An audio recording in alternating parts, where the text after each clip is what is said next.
예, 한동훈 전 비대위원장 어제 도서관에서 포착됐다는 소식 전해드린 바 있습니다. 왜 도서관에 갔을까? 이 장소에 대한 함의를 오늘 풀어볼까 합니다. 오늘 친윤 비대위가 마지막으로 구성이 됐습니다. 그렇다면 한동훈 전 비대위원장에게 다시 별의 순간이 올 수 있을까요? 그걸 한번 전망해 보도록 하고요. 자, 윤석열 대통령과 아직 한동훈 전 비대위원장 만나지 않았습니다. 만나지 못했습니다. 그렇다면 손을 다시 잡을 수 있을까? 아니면 결별을 선택할까? 이 부분도 한번 짚어보도록 하겠습니다. 자, 먼저 한동훈 전 비대위원장의 목소리부터 듣고 시작하시죠. 저는 선거 결과에 대한 모든 책임을 지고 비상대책위원장직에서 물러납니다.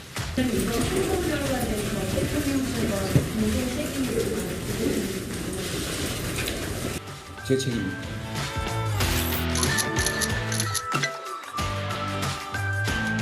아까는 더울 때는 비가 안 와서?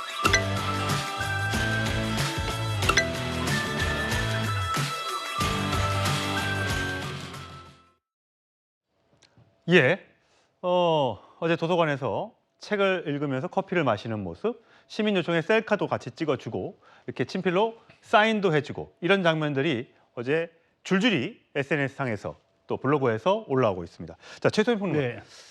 도서관이니까 조용해야 되는 곳이잖아요. 본인이 가면 조용하지 않을 수도 있는데 도서관에 간 이유, 그냥 우리가 해석을 하자면 네. 어떻게 해석을 할 수 있을까요? 그러니까 지금 사실 오늘이 이제 그 한동훈 위원장이 총선 패배 책임을 지고 물러난 지 딱 한 달하고도 하루가 지났습니다. 예.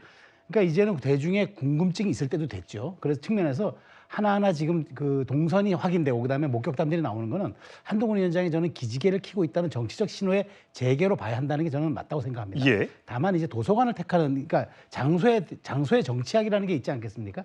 저는 도서관이라는 거는 성찰과 숙고의 시간은 분명한데 오히려 거기에서 가장 조용한 곳에서 가장 화려하게 노출이 되는 거죠. 지금 거꾸로 그렇게 되는 거 아닙니까? 가장 그 조용하게 책을 읽어야 되는 공간이 오히려 목격담이 나오면서 예. 거기에서 사실상의 팬미팅을 하는 수준으로 계속 사진들이 올라오고 하는 것은 실제로 책을 읽으라는 목적도 있겠지만 그런 조용한 과정을 통해서 대중과의 접촉을 함으로써 그러니까 드러나지 않게 화려한 복귀는 아니지만 그럼에도 불구하고 아주 세련되게 저는 정치적인 신호탄을 보내고 있다고 생각합니다. 그러면서 서민의 대표 음식인 칼국수라든가 여러 가지 장소라든가 상황들을 고려해서 지금 하나하나 정치적인 전 신호탄을 보내고 있다고 보는데 여기에 대중의 지금 폭발적인 관심이 또 반응하고 있어서 저는 또 하나 제2의 한동훈 현상이 지금 어디까지 갈지 저도 관심사라고 생각합니다. 예. 본인은 뭐 나중에 정치를 안 하게 되면 뭐 유학을 갈 것이다 뭐 이런 것에 대해서 절대 안 간다. 내가 더 공부할 게 무엇이 있느냐라고 얘기했었는데 보통 유학 가면 책을 읽는데 유학 가지 않고 도서관에 국내에 있는 도서관에서 책을 읽고 있는 모습이 포착이 됐습니다. 그렇다면 어떤 책을 읽었는지도 궁금해 하실 텐데 어제 노출된 책이 세 종류였습니다. 종의 기원담이란 책과 역병의 바다 둘 다 SF 관련된 소설이고요. 자, 밀레나이가 쓴 편지, 이 카프카 생애의 마지막 연인에게 남긴 기록. 여러분들은 혹시 읽어보셨는지 모르겠습니다만 자, 성룡원 위원이 보시기에는 자, 이 책 다 읽어보셨는지 모르겠습니다. 혹시 어떤 뜻이 담겨 있는 걸로 보세요? 저 종의 기원담이라고 하는 책은요, 제가 알고 있기로는 작년에 우리나라 그 서점 협회에서 올해의 책으로 추천한 도서이고요. 예. 그리고 저 줄거리가 이제 생명이 멸절하고 로봇만 남은 세상에서 그 로봇들이 생명을 발견해가는 그런 스토리를 가지고 있는 SF 소설입니다. 그러니까 뭔가 그 다 파괴된 상태에서 본인이 새로운 것을 발견해가는 어떤 그러면서 뭔가를 가치를 찾아가는 그런 것들을 암시하는 의도로 저 책을 보여주지 않았을까라는 생각도 조금은 해보게 됩니다. 예. 김진욱 전 대변인 보시기에는 어떠세요? 역병의 바다. 이건 또 괴생물체가 역병을 동해에서 이렇게 확산시키는 뭐 그런 내용이라고 하고요.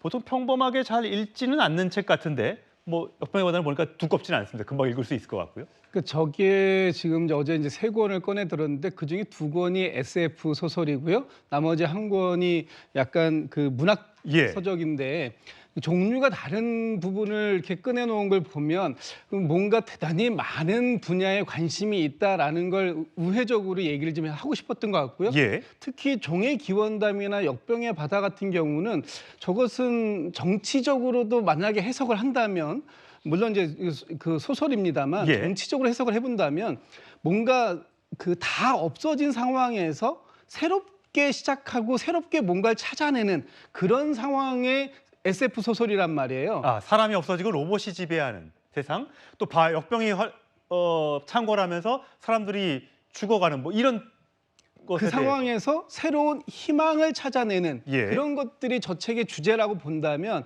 아마도 이 총선 참패한 이후에 그 국민의힘 또는 보수 진영에 어떤 메시지를 좀 찾아낼 수 있을까 하는 부분에 대한 성찰의 자세가 아니었겠는가, 이렇게 정치적 의미를 부여할 수도 있는 그런 상황이 아니었을까라는 생각이 들고 예. 저 도서관을 간 것은 이제 물론 본인이 나는 약속을 지킵니다라고 얘기를 했어요. 마지막 떠나는 순간 예. 정치 다시 하겠다라는 약속을 지키겠다 그랬는데 그때 했던 약속들이 몇 가지가 있습니다.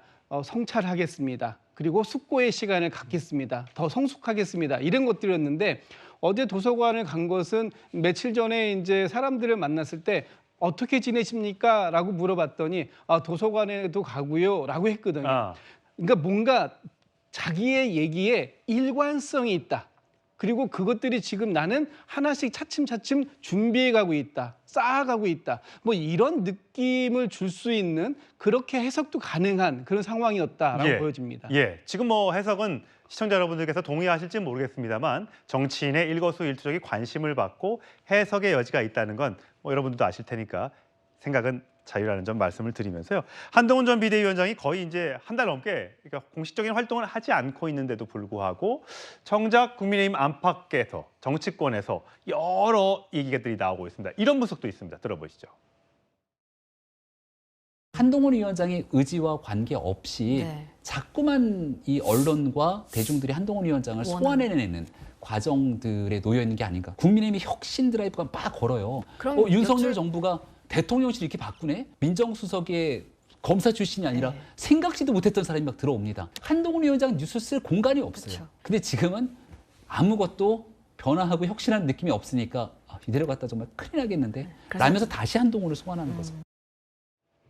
예, 성추인 부의장, 저 해석에 동의하시는지 모르겠습니다만 어쨌든 전직 비대위원들과도 만나고 당직자들과 만나서 같이 밥을 먹고, 아직 윤석열 대통령과 만나지 않았습니다만 또 국민들과 시민들과 이렇게 호흡하는 모습, 이런 모습들이 계속 노출이 되고 또 어떤 방식으로도 알려지고 있는 이런 것들이 결국 뭐 한동훈 위원장의 본인의 자의가 있기도 하겠습니다만 아까 김병민 전 최고의 얘기처럼 나오게끔 자꾸만 만드는 상황이 지금 만들어지고 있다. 거기에 동의하세요?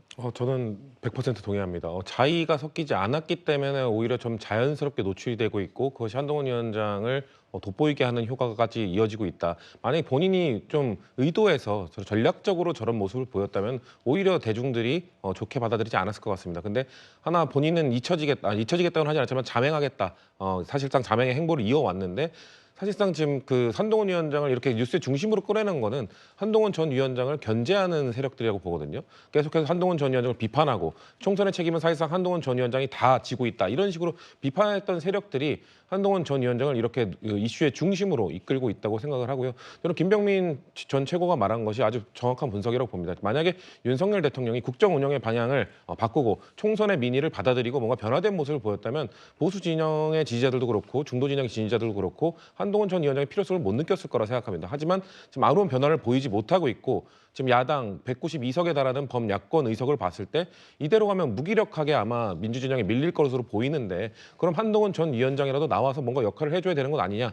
물론 지난 총선에 책임이 있지만 지금 나와야 돼서 바꿀 수 있는 건 사실상 지금 다른 언급되는 정치인들은 못할 것 같다. 한동훈 전 위원장이 나와야 된다. 이런 분위기가 형성된 것은 결국 윤석열 대통령의 지금 고집, 바꾸지 않고 있는 그런 고집 때문에 형성된 것도 분명히 있다고 봅니다. 예, 한동훈 전 비대위원장 뭐 선거 유세 때도 그랬고 또 정치에 입문하기 전에도 여러 지역을 다닐 때에 굉장히 인기가 많았었죠. 사실상 한동훈 전 비대위원장이 정치의 뜻을 두고 결심을 하겠다라고 한 장소가 처음에 대구역이라는 얘기가 있는데 그때 장면 보고 다시 이야기 이어가겠습니다.